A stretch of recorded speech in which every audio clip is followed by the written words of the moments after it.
Grief today after the Israel Defense Forces reported a young Long Island man believed to have been held in Gaza is dead. The IDF says 21-year-old Omer Neutra was killed by Hamas in the October 7th attack on Israel, and his body was taken to Gaza. Carolyn Gusoff covers Long Island and spoke with many people who had held out hope for a very different outcome.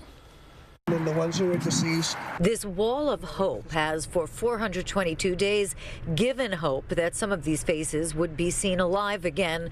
But Gary Sellers, who updates the wall, prayed he'd never have to add a deceased sticker to a hometown hero, Omer Neutra. My heart aches for the Neutra family. My heart aches for all the hostage families. News of the 21-year-old's death was crushing to the Plainview community, where weekly hostage remembrance events still attract crowds. Neutra had deferred college for a gap year with the IDF. Everybody in the neighborhood, in the area, has been looking at this thing for so long, and find out that from day one, it's really a tragic thing. Their worst fears realized. IDF intelligence confirmed Neutra was killed in the October 7th massacre. According to President Biden, he was serving as a tank commander in an IDF unit that was among the first to respond to Hamas's campaign of cruelty, risking his life to save the lives of others. Bring Omer home. On Sunday, his parents spoke out for a hostage deal,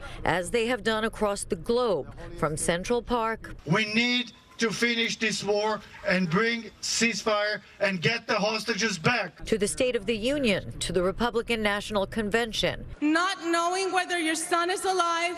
But on Monday, the news they prayed would never come. We all woke up to the devastating news of the loss of Omer that we've kept in our hearts and prayers for so long now. I burst out into tears when I saw it. We all feel like we lost a son, a brother, a friend. The spokesperson asked for privacy until they're ready to announce next steps. The Neutra family is deeply grieving and devastated. Across New York State, flags will be lowered to half staff in his memory.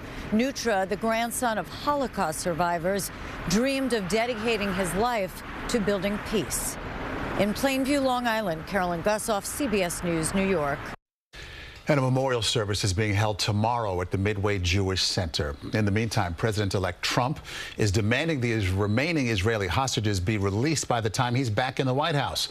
On social media, he said in part, quote, "If the hostages are not released prior to January 20th, there will be all hell to pay in the Middle East and for those in charge who perpetrated these atrocities against humanity."